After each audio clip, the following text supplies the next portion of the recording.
So the first interpretation, which is posited by a group of people, let's just leave it like that. A very wise person once said, let's just leave it like that. The first interpretation is that Ya'juj and Ma'juj are a group of people that will come towards the end of times. And they will wreak havoc and do this and that. So we get ourselves out of the problem of them being alive right now. And as for the wall of Dhul Qarnayn, there was maybe their biological ancestors, maybe some other tribe that had those characteristics, and they were trapped by Dhul Qarnayn. That did happen. But we don't have to affirm that they are still trapped 5,000 years later. Rather, maybe their descendants, maybe people similar to them, so they are called Ya'juj and Ma'juj, are them. This is the first interpretation. And I am very sympathetic to it, and it solves many of our problems. There is another interpretation which I hesitate to even verbalize. And I will tell you honestly, this is not mine.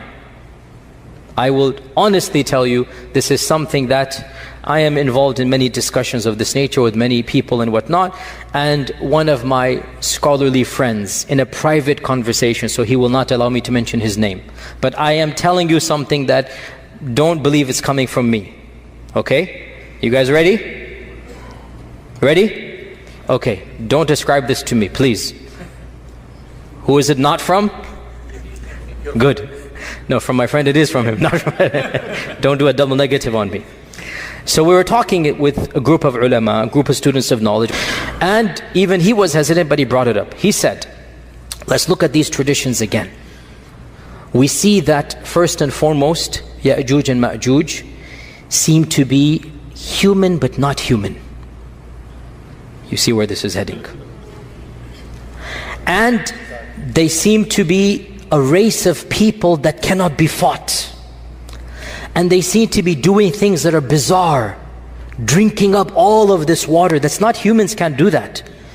Mentally, they don't seem to be 100% there when they think they can kill the people of the heavens. This isn't normal. This isn't rational. The regular human beings alive, the followers of Isa, are so terrified of this group that they don't even want to see them. They're fleeing away from them. They will not fight them. The hadith mentions they will not be able to be fought. لا يدان أحد من قتالهم. And he mentions, if you look at the popular imagination of our times, you find a genre of literature and horror movies.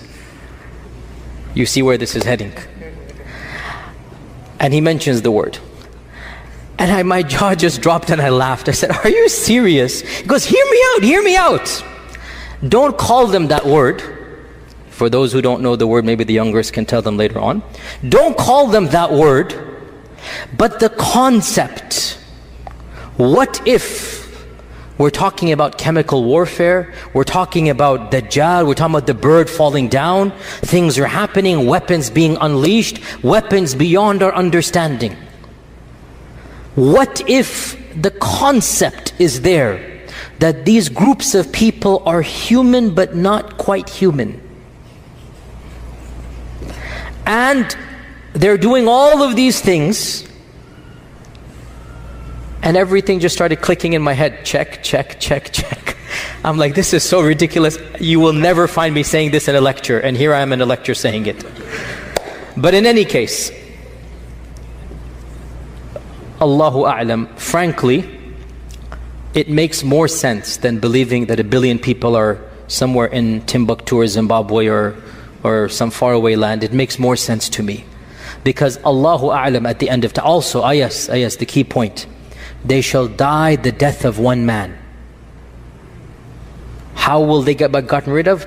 Allah will send a disease, some type of antivirus, some type of vaccine. I'm just saying what my friend said. Because the hadith mentions this explicitly, does it not?